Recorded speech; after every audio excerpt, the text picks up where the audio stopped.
Hola familia, ¿cómo estáis? Bienvenidos una semana más a la Parroquia en Casa. Qué bien que estéis aquí en esta edición más en casa que nunca, porque normalmente estoy en la parroquia, pero esta vez estoy en mi casa. La semana pasada empezamos a sentir mi familia y yo algunos síntomas relacionados con el COVID y nos hicieron las pruebas esta semana, hemos dado positivo. Estamos bien, hemos tenido unos días regulares, no ha sido la mejor semana de nuestra vida, pero estamos contentos y agradecidos de poder estar bien, con energía cada día un poquito más y muy contentos por las muestras de cariño que nos habéis mostrado en estos días, de verdad, por los mensajitos, por cada uno de los regalos que nos habéis mandado, por las notas de voz, por las llamadas telefónicas y por vuestras oraciones. Nos sentimos súper queridos y eso nos ha dado energía para poder estar hoy también aquí con vosotros. Si es la primera vez que te conectas, te cuento que llevamos varias semanas leyendo la carta de Santiago. Una carta que escribió, obviamente, Santiago, su nombre real era Jacobo, medio hermano de Jesús, a un grupo de personas que parece que estaba olvidando a qué se parecía la fe, a qué sabía la fe, o mejor dicho, a quién se parecía la fe. Y a través de algunas instrucciones y prácticas que Santiago nos deja en esta breve carta,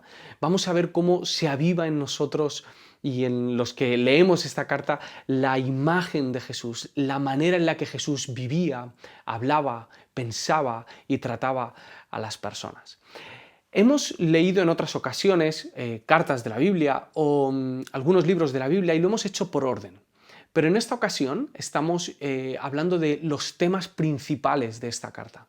Y el tema del que vamos a hablar hoy es uno de los más importantes, de los ejes centrales. En el pasaje que vamos a leer, Santiago va a ayudarnos a entender la religión verdadera y a entender por qué en muchos momentos de nuestro camino de fe, incluso aquellos que llevamos años siguiendo a Jesús, podemos llegar a sentirnos vacíos o engañados. Y esa sensación de vacío y de engaño os aseguro que es más habitual de lo que nos gustaría sentir a muchos de nosotros. Lo que vamos a hacer es lo siguiente, vamos a leer el texto entero, después vamos a hablar de 3 pasos que si ponemos en práctica nos pueden llevar a vivir una vida de fe plena y con sentido, o que si decidimos negar nos pueden llevar a una vida de vacío y de engaño. Y después os vamos a dejar con algunas preguntas para que podáis reflexionar en vuestra casa. ¿Listos? Vamos a leer el pasaje, Santiago capítulo 1, versículo 21 en adelante. Por lo cual, desechando toda inmundicia y abundancia de malicia, recibid con mansedumbre la palabra implantada, la cual puede salvar vuestras almas. Pero sed hacedores de la palabra y no tan solamente oidores, engañándoos a vosotros mismos. Porque si alguno es oidor de la palabra, pero no hacedor de ella, este es semejante al hombre que considera en un espejo su rostro natural. Porque él se considera a sí mismo y se va y luego olvida cómo era. Mas el que mira atentamente en la ley perfecta, la de la libertad y persevera en ella, no siendo oidor olvidadizo, sino hacedor de la obra, éste será bienaventurado en lo que hace. Si alguno se cree religioso entre vosotros y no refrena su lengua, sino que engaña su corazón, la religión de tal es vana. La religión pura y sin mácula delante de Dios el Padre es esta: visitar a los huérfanos y a las viudas en sus tribulaciones y guardarse sin mancha del mundo. En el primer versículo que hemos leído, vemos cuál es el primer paso para poder encontrarnos con esta vida de fe verdadera, lo que el pasaje llama como la religión verdadera. Dice el versículo 21, por lo cual, desechando toda inmundicia y abundancia de malicia, recibid con mansedumbre la palabra implantada, la cual puede salvar vuestras almas. En esta ocasión Santiago no está hablando de tus palabras, está hablando de la palabra de Dios en ti y de cuál es el efecto que puede tener. La voz de Dios en nosotros es una explosión de vida, es una semilla que tiene la capacidad de transformar todo lo que somos. Estamos hablando de palabras de salvación y palabras de libertad. Y cuando hablamos de la palabra implantada en nosotros, nos estamos refiriendo en gran parte a lo que nosotros leemos en la Biblia. ¿Cuáles son las palabras que nos encontramos en este libro? Cuando leemos y nos encontramos con la historia de redención, con la historia de Dios, con nuestra propia perdición, pero también con la salvación que encontramos a través de Jesús. Aquellas palabras que a veces no hace falta ni siquiera que las estés leyendo. De repente, un día estás en tu casa, o estás en el trabajo, o estás en el autobús, y esas palabras resuenan en tu corazón y resaltan como si fuesen neones brillando a tu alrededor. Estamos hablando de las palabras que a veces no las lees, pero las ves en la vida de tus amigos y de tus hermanos, que con sus acciones y con sus palabras se convierten en un eco de lo que han leído en este libro. O a veces ni siquiera son cosas que tengas que ver en los demás, sino que simplemente en el momento en el que menos te lo esperas, esas palabras resaltan en ti ciertas instrucciones de parte de Dios que te ayudan a saber qué hacer o qué no hacer en algunos momentos de tu vida. Estas palabras estaban implantadas también en la vida de la comunidad a la que estaba escribiendo Santiago. Esta comunidad había formado parte de la iglesia primitiva, de la primera iglesia. Ellos habían estado bueno, cuando lees el libro de los Hechos, esos primeros capítulos están hablando de ellos. Y una de las cosas que dicen que hacían en Hechos 2 es que perseveraban en la doctrina de los apóstoles. Perseveraban y eran constantes en lo que los apóstoles les estaban enseñando. Eran las instrucciones, la historia, el consejo de aquellos hombres que estuvieron con Jesús y cuyas palabras más tarde se acabaron convirtiendo en la carta de Juan, en primera, segunda y tercera, en las cartas de Pedro, en las cartas de Pablo, en los mismos evangelios. Esta comunidad había perseverado en estas palabras. Cuando hablamos de perseverar en la palabra, hablamos de hacerlo en las palabras de confort, en las palabras de refugio, en esas palabras que nos levantan, que nos restauran, que nos perdonan, que nos hacen sentir gracia y misericordia de parte de Dios. Aquellas palabras que sacian tu sed en el momento que más lo necesitan. Pero también estamos hablando de aquellas palabras que a lo mejor así, a priori, no suelen entrar con tanta facilidad. Aquellas palabras que nos duelen, que nos muestran nuestra rebeldía, nuestra cabezonería, aquellos mensajes que encontramos en la Biblia de exhortación, aquellas ideas que son incómodas para algunos de nosotros y que requieren mansedumbre para ser aceptadas, para ser escuchadas y recibidas. Creo que especialmente Santiago nos está hablando de este tipo de palabras, porque si no, no mencionaría la mansedumbre. Y además está diciendo no solo que las escuchemos, está diciendo que las recibamos. Y es diferente. Hay tres tipos de personas que suelen llamar a mi casa. Por un lado están los carteros y los que reparten propaganda. Llaman y si me apetece abrirles y no me pilla en un mal momento, abro el timbre. O sea, doy el botón y les abro la puerta. Y entran y dejan la carta en el buzón y ya está, y se marchan. Hay otro tipo de personas. Están los repartidores de Amazon o los repartidores de Globo o los técnicos del ascensor que vienen a veces. A ellos no solamente les abro la puerta de abajo, sino que también les abro la puerta de mi casa. Y puedo conversar con ellos un minuto, lo que sea necesario, porque sé que ellos me traen algo que a mí me conviene y que yo quiero tener, probablemente porque les he pedido que me traigan eso, y porque va a ser bueno para mí de uno o de algún modo. Pero hay otro tipo de personas que llaman a mi casa, son mi familia y mis amigos. En mi familia y mis amigos les abro la puerta del timbre, la puerta del portal, perdón, les abro la puerta de mi casa y les abro la puerta más sagrada de todas las puertas que hay en mi casa, que es la puerta de mi nevera. Ellos pueden entrar hasta el fondo de mi casa. Ellos pueden venir, comer, cocinar, limpiar, desordenar, mover los muebles cuando sea necesario, porque están en su casa. Ellos son bienvenidos en mi casa. Pueden opinar, pueden hablar conmigo en el momento que sea, aunque yo no tengo muchas ganas de estar con ellos. Aunque esté un poco tenso con mi familia porque tengamos alguna conversación pendiente o algún problema que no hemos solucionado, ellos son bienvenidos a mi casa y podemos estar conversando. ¿Qué tipo de relación tienes tú con la palabra? Porque muchas veces nos relacionamos con la palabra como si fuese el cartero, el que llama al timbre, y viene y deja su mensaje y lo deja en el buzón, y nosotros, cuando nos acordemos, si es que da la casualidad de que tenemos la llavecita pequeña que siempre se pierde del buzón, pues bueno, lo abriremos, cuando lo veamos muy lleno, para vaciarlo un poco y no agobiarnos tanto, le prestaremos atención. Otras veces tratamos a la palabra como si fuese ese repartidor de Amazon. Hemos pedido algo, lo necesitamos urgentemente y viene y nos lo trae, pero una vez nos lo deja en casa, se marcha y no hay nada más. Pero la relación que nos está invitando Santiago a tener con la palabra es una a la que le damos la bienvenida, lo recibimos en nuestra casa. Es la palabra de Dios entrando hasta el fondo de nuestro corazón y pudiendo desbaratar lo que haga falta, pudiendo ordenar y pudiendo destruir todas aquellas cosas que son necesarias para que se sienta libre en nuestra casa. Y aun sabiendo que las cosas pueden cambiar al darle la bienvenida a esta palabra, lo hacemos. Porque somos conscientes de que aunque duele, salva. Y aunque escuece, cura. El primer paso de una vida de fe verdadera es recibir la palabra con mansedumbre. El segundo es actuar. Vamos a leer el versículo 22, dice: pero sed hacedores de la palabra y no tan solo oidores, engañándoos a vosotros mismos.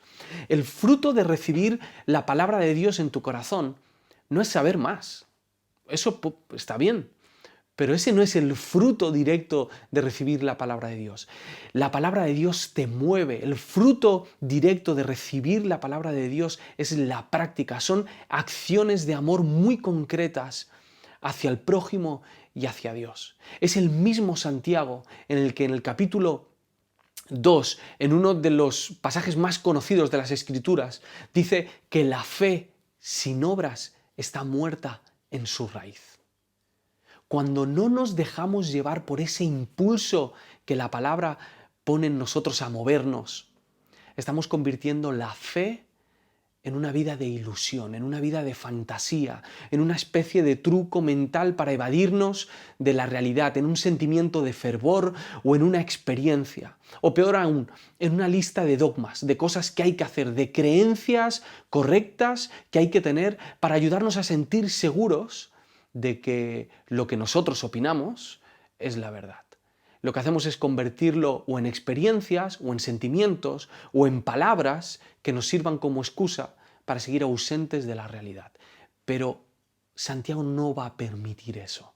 No va a permitir que nosotros convirtamos la fe en Jesús en una excusa para no hacer lo que debemos hacer.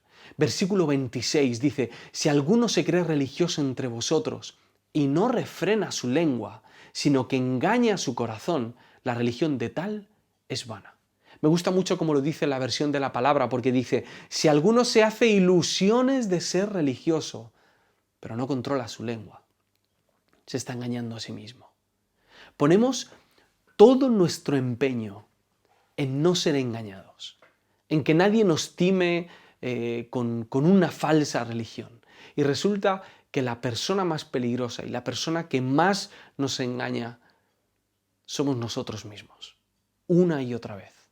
Cuando decidimos convertir la fe simplemente en pensamiento, en experiencias o en ideas, pero no en obras.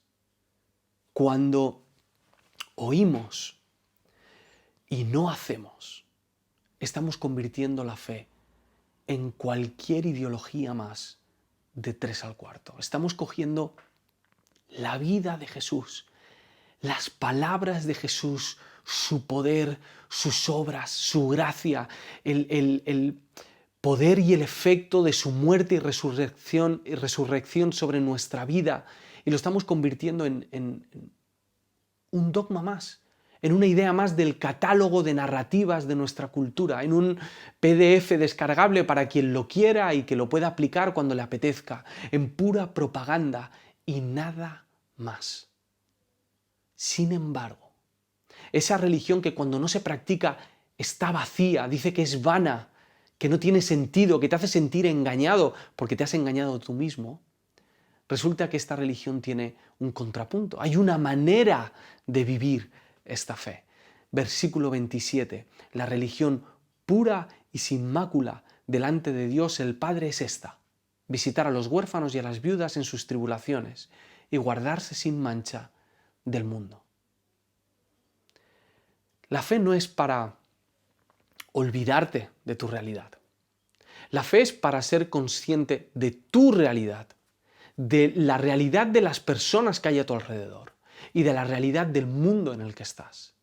Dice que la verdadera religión es aquella que nos lleva a visitar los huérfanos y a las viudas en sus tribulaciones, a ser conscientes de los problemas de los demás. No sé si recordáis que en el capítulo 1 de Santiago, en la primera semana, estuvimos hablando de que nosotros pasamos por tribulaciones. Ahora nos está hablando de ser conscientes de las tribulaciones de los demás. Y además nos está diciendo que no participemos de ese mundo en el que podemos ser contaminados. Sé que para muchos esto puede resultar una idea un tanto religiosa en el mal sentido, ¿no? Como legalista. Pero Santiago nos está hablando de que tengamos cuidado de no dejarnos manchar por ese mundo, porque por un lado no te sirve de nada estar ayudando a las viudas y a los pobres y a los necesitados y a los que están pasando por depresión y por tristeza, por pobreza o por enfermedad, o que simplemente necesitan que les eche una mano, que les eches una mano. No sirve de nada estar ayudando a esas personas y a la vez estar siendo corrompido por ese mundo que no solamente te está haciendo daño a ti, sino que es el que ha sido el causante del dolor de aquellas personas a las que quieres ayudar. La fe verdadera nos ayuda a ser conscientes de nuestros problemas, de los demás y del mundo en el que estamos. Segundo paso, actúa. Sé consciente de la realidad y actúa. Tercer paso, recuerda. Versículo 23. Porque si alguno es oidor de la palabra, pero no hacedor de ella, este es semejante al hombre que considera en un espejo su rostro natural, porque él se considera a sí mismo y se va, y luego olvida cómo era. Dice que quien oye la palabra y no la hace es como aquel que se mira en un espejo, se ve, pero se olvida de cómo es. Qué importante es recordar cuál es nuestra realidad. Qué importante es recordar lo que la Biblia, lo que a través del Espíritu Santo descubrimos de nosotros mismos, tanto para bien como para mal. Hace unos días un amigo me mandaba un proyecto para revisarlo. Es un proyecto en el que hemos estado trabajando, un proyecto audiovisual, y teníamos que darle la última revisión antes de terminarlo. Yo no me he encargado de grabar estos vídeos, entonces me mandó el resultado de los vídeos para ver cómo estaban. Y cuando lo estaba viendo en uno de estos vídeos me doy cuenta de que mi amigo, que está hablando casi todo el rato a la cámara, tiene un grano, bastante grano, en la cara. De esos granos que es muy difícil de obviar, que es difícil no prestarles atención. Cuando lo vi, le llamé enseguida y mi pregunta fue: ¿por qué no te dijeron nada? Porque yo daba por supuesto que si alguien se lo hubiese dicho, o que si él se hubiese visto en un espejo, él habría hecho algo para remediar eso. Algo bastante desagradable, pero lo habría hecho y nos habría librado de la distracción durante todo el vídeo. Eso es lo que pasa cuando nosotros nos olvidamos de quiénes somos. Y es lo que Santiago está haciendo con este texto. Nos está ayudando a ver cuál es nuestra realidad. Es tan ridículo saber algo acerca de ti y no hacer algo al respecto, como mirarte en el espejo y olvidarte de quién eres. Cuando descubres quién eres, cuando oyes la voz de Dios diciéndote algo acerca de ti, algo que quizá no es muy cómodo, pero algo que te está removiendo por dentro y que no te deja dormir, que te quita el sueño, que sabes que debes cambiar, tienes dos opciones: o ignorarlo o hacer algo. Muchos, en muchas ocasiones de nuestra vida, hemos decidido ignorar esas voces. A lo mejor tú te encuentras en ese momento y estás intentando buscar algún espejo que no te diga eso que te está diciendo el espejo de la palabra de Dios. Estás intentando ignorar esas ideas de cambio. Y hoy en día, ¿sabes qué? Hay espejos para todos los gustos.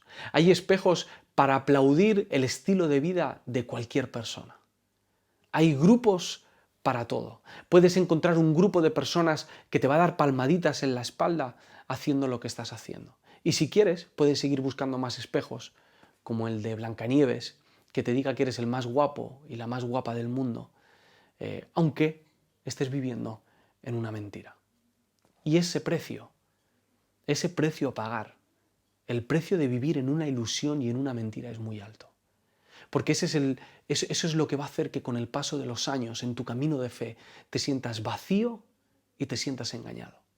No son las ideas, no es la palabra que ha sido implantada en ti, sino el hecho de no haber querido ponerla en práctica, lo que va a hacer que te sientas vacío y engañado.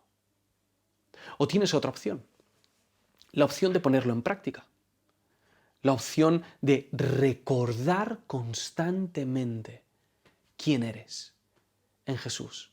Esto quiere decir que a veces tendrás que recordar que no eres perfecto, que tendrás que recordar que eres pecador, que tendrás que recordar que no tienes toda la fuerza del mundo ni la capacidad de controlar todos los problemas, que no eres la persona más fuerte, que no tienes los mejores dones y los mejores talentos. Pero también te llevará a recordar que eres perdonado, que eres amada, que eres hijo o hija de Dios y que estás en proceso de transformación. Te ayudará a recordar que en cada paso del camino, cuando tú no puedes, Jesús está a tu lado, el Espíritu Santo está contigo y puedes seguir dando el siguiente paso. Debemos recordar constantemente quiénes somos delante de Dios, qué debemos hacer y actuar. El versículo 25 dice: mas el que mira atentamente en la perfecta ley, la de la libertad, y persevera en ella, y ahora va a hacer una especie de resumen, ¿no? Dice que persevera en ella, no siendo oidor olvidadizo, sino hacedor de la obra. Este será bienaventurado en lo que hace. No solamente es que estás viviendo en la verdad, sino que vivir en esa verdad es lo que te va a hacer feliz. Vivir en esa verdad es lo que te va a hacer sentir lleno, bienaventurado y bendecido. Habla de que el que mira atentamente en la perfecta ley, la ley de la libertad. Y esto puede parecer paradójico, porque cuando hablamos de ley, la primera palabra que se nos viene a la mente no es libertad, pero aquí Santiago nos está diciendo que en esta obediencia encontramos libertad. En esta religión verdadera no solo encontramos la verdad, sino que encontramos que la verdad nos hace libres y que esa libertad nos hace sentir bienaventurados. 1, recibe la palabra con mansedumbre. 2, actúa en consecuencia. Y 3, recuerda constantemente quién eres, no te olvides. ¿Cuál de estos 3 pasos sientes que necesitas más urgentemente en tu vida?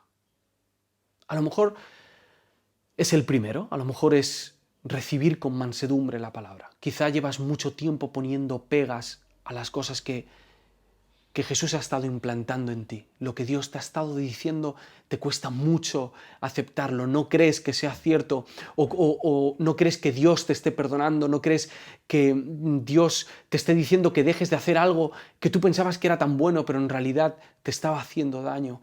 Y puede que hoy sea el momento en el que tengas que plantearte que la palabra de Dios es verdad y que tienes que recibir con mansedumbre eso que estás oyendo de su parte. O a lo mejor es el segundo paso lo que sientes que tienes que poner en práctica. Especialmente los que lleváis mucho tiempo siguiendo a Jesús, lleváis muchos años en la iglesia.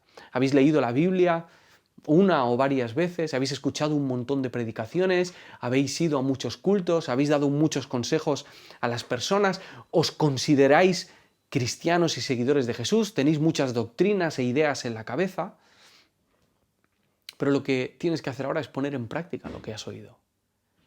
Quizá llevas tiempo escuchando que tienes que perdonar a esa persona que te hizo daño. Cueste lo que cueste.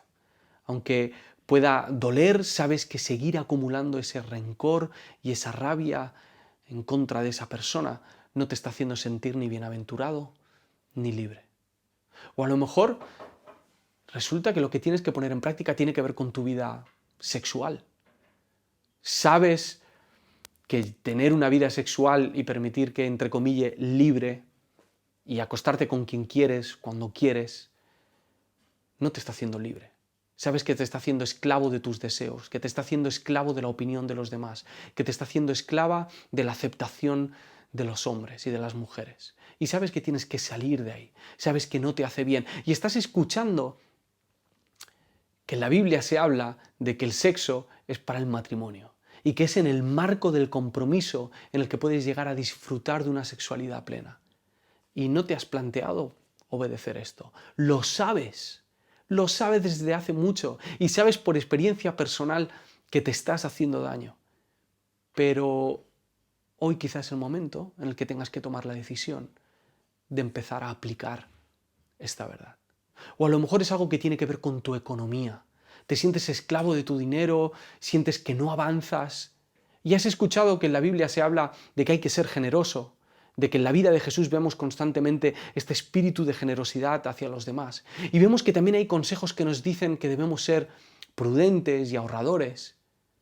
Y a lo mejor ha llegado el momento de que dejes de ser tacaño o de que dejes de ser un loco o una loca gastando dinero como si no hubiese un mañana. Y de que empieces a aplicar estas palabras que has escuchado en la Biblia.